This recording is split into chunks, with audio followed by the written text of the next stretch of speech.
The starting quarterback position is one of a lot of controversy. Whether we like it or not, they get blamed for the wins and the losses of the program. So, as you can imagine, over the last few years, the starting quarterbacks at Florida State have gotten a lot of heat. In this two-part series of videos, we're going to be looking at what Coach Mike Norvell has to work with at the quarterback position for the 2020 season. Coach Adam Brown, a co-host of the Four Verticals series of videos I have on this channel, and a co-writer over at Tomahawk Nation, is going to be joining me as we discuss the pros and cons of both James Blackman and Jordan Travis's games as they translate into the 2020 season.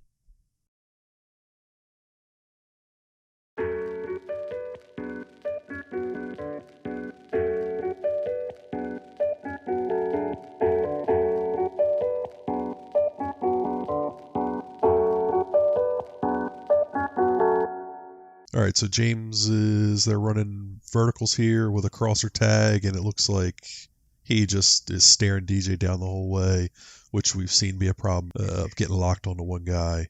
Yeah, I mean, this is a classic under Sam over Mike. So what that means is this slot receiver, DJ Matthews, is going to go under this outside linebacker and then over the Mike linebackers. Usually this is a pretty hard route to cover in man or zone. You know, you're going to find some sort of opening, and I think Blackman just stared him down. You know, you can't do that at this level. The linebackers are going to see that. No, especially against zone coverage where they're looking at your eyes and they're defending your eyes as much as they are the receivers running.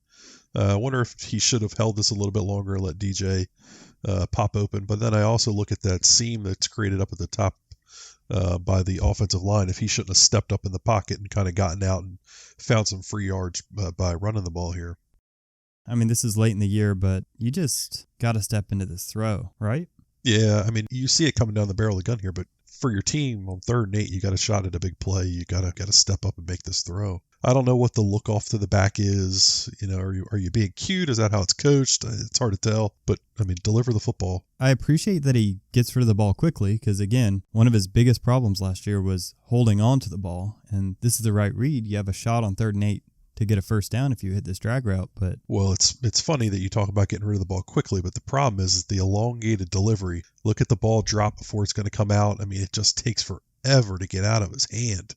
So, you know, we just talked about stepping up and being opportunistic, and then he does it, and he just throws the ball to Keith Gavin. Nothing against Keith Gavin, but that's not who I'm staring down on 3rd and 8. If he had his eyes open, you know, all you have to do is read the second route in this play, and you've got a first down here. Well, he got stuck on these go routes down the field when he took off, and that's what he's looking at. And he gets hit from behind, and maybe Gavin breaks open. But again, I'm thinking players, not plays. I'm definitely not thinking throw the ball to Keith Gavin on 3rd and 8, especially when you got a guy standing wide open at the sticks.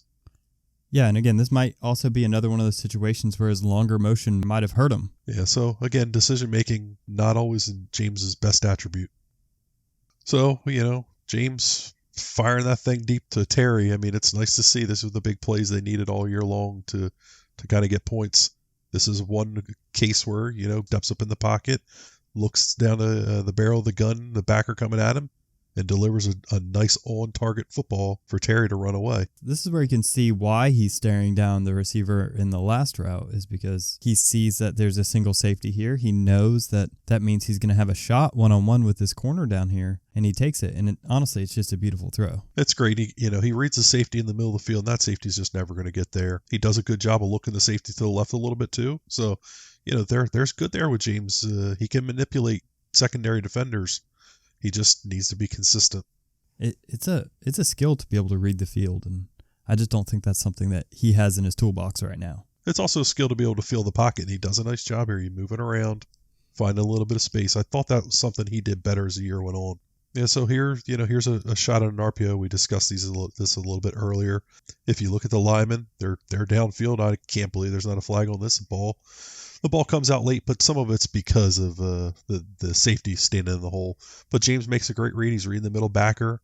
He could throw this ball a little more on time, but it's accurate, and Terry picks up a big gain. This is what you expect from a quarterback in the 21st century. You know, the game has become predicated on these RPOs, and this is a trickier one. You know, he's handing the ball off to the left while reading the linebacker that's, you know, slightly to his right in front of him, and he readjusts his feet and he makes a good throw. And This is something that Norvell includes a lot into his offense, and hopefully James can be the quarterback that runs this, but it's just the elongation of his delivery of the upper body. It just takes so long to get the ball out.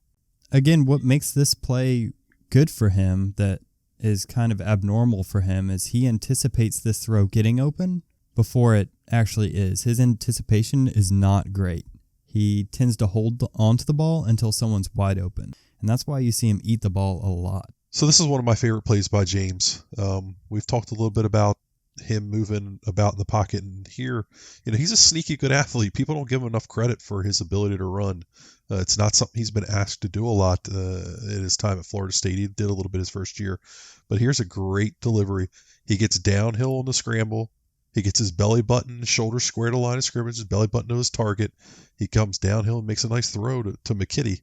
As young quarterbacks, they're often taught to go downhill when they roll out to the side, and he does that really well here. It's just a indication that he has had good coaching in the past. He does have good fundamentals here. It's nice to see him using mechanics while he's on the move here.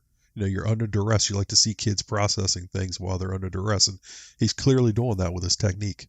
All right, now we're going to start talking about everybody's favorite underdog here, Jordan Travis.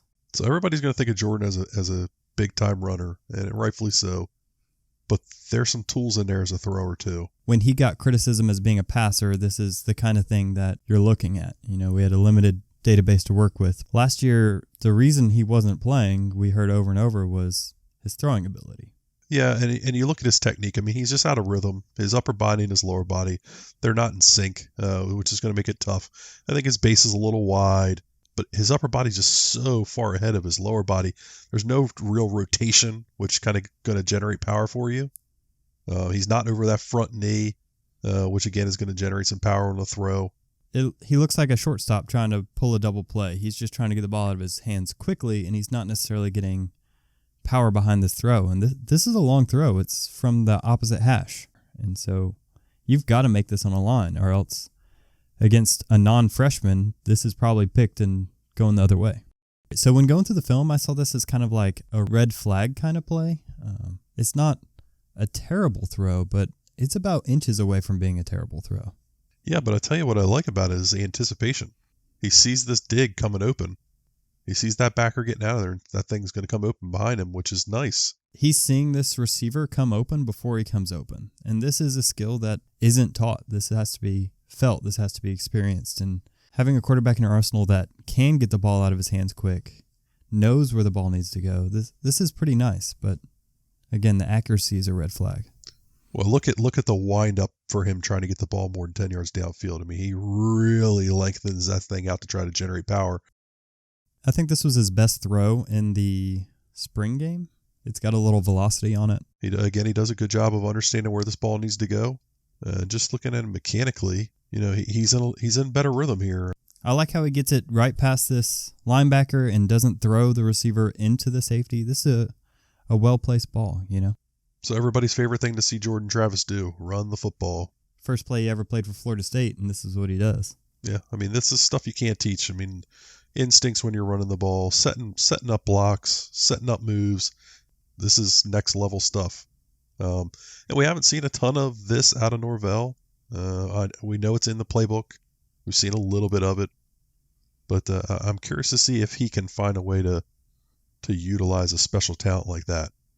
Yeah, he did it a little bit back at Arizona State, but he didn't have any mobile quarterbacks at Memphis, but he instead went to the Wildcat a lot, and this is like the Wildcat, but you can throw out of it too, so that's pretty nice. This one's not really showing a lot, but it's just kind of showing how he knows where he's going to go with the ball. He gets rid of it quickly.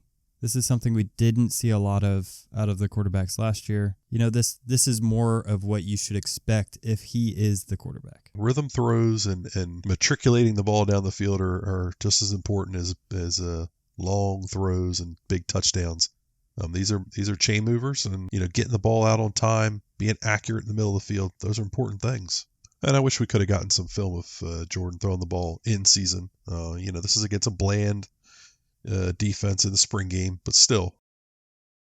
So with the returners, I think they're a little bit more of a known commodity. What would you say about them? Yeah, I would say there's a lot of Dr. Jekyll and Mr. Hyde there with the two of them.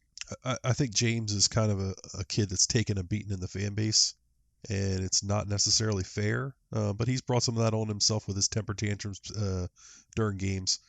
I think the kid's got a lot of upside still, though. I think he's got a big arm. I think he's got some room for growth as far as decision making and accountability on the field and in play, which will lend himself to a lot of improvement.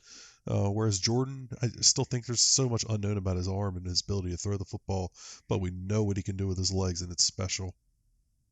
Yeah, I think I would agree with those conclusions. I think that if it was me personally, I think Jordan Travis just gives you a little bit more things to do offensively that are interesting. He definitely adds a element of variability that you can't ignore. You know, when he's in the game, you can't just bring 3 players and then drop everybody else in coverage, because he'll just take the 5 to 10 yards on you. You know, he forces defenses to be a little bit more honest with his athleticism. But the thing is, we don't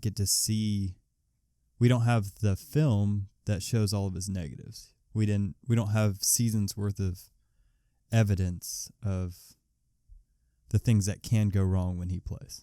Yeah, and I tend to agree with everything you said there.